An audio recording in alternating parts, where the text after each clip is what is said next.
Hansel and Gretel.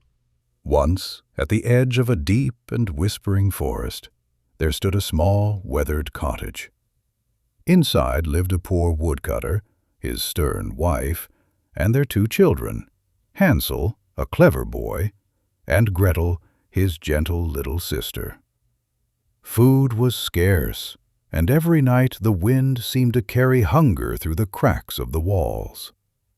One evening, as the fire burned low, the children heard their parents speaking in worried voices. Fear filled Gretel's eyes, but Hansel quietly made a plan. That night, while moonlight painted the world silver, Hansel slipped outside and filled his pockets with shining white stones. "Do not worry," he whispered. "The moon will guide us home." Into the forest. At dawn, the family walked into the forest together. Tall trees stretched like silent giants, and sunlight barely touched the ground. As they walked, Hansel dropped one stone after another behind them, each one glowing softly like a tiny star. When the parents left the children by a small fire and did not return, night slowly wrapped the forest in shadow. But when the moon rose, the stones shone brightly. Hand in hand, Hansel and Gretel followed their silver trail, and by morning they were home again. Their father wept with joy. Yet hunger returned, harsher than before. This time Hansel had no stones, only a small piece of bread. He crumbled it carefully along the path, hoping it would lead them home. But when night came, the crumbs were gone, taken by birds and forest creatures. The forest seemed endless. The children wandered, tired and hungry, until they could walk no more. Curled beneath a tree, they fell asleep.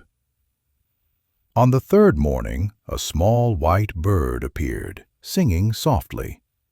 The children followed it through the trees until suddenly they saw it. A little house made of bread and sugar, glowing warmly in the forest light. Carefully, they tasted the walls. Sweetness filled their mouths. Then the door creaked open.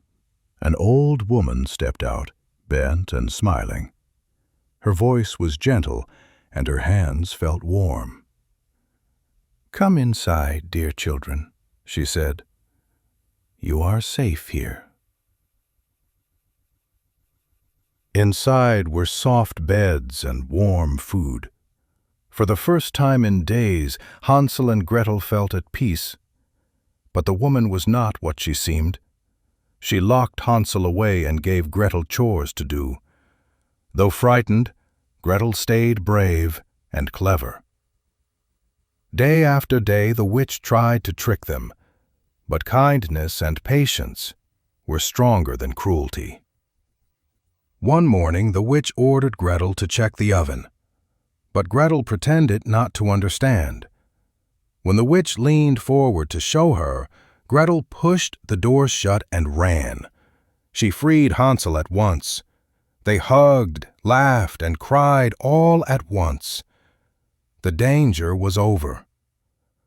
Inside the house, they found shimmering jewels which they gathered, not out of greed, but hope. As they fled the forest, they came to a wide river. A gentle white duck carried them across, one at a time. Soon the trees grew familiar, and there at last stood their father's cottage. Their father ran to them, holding them close. The hard days were over.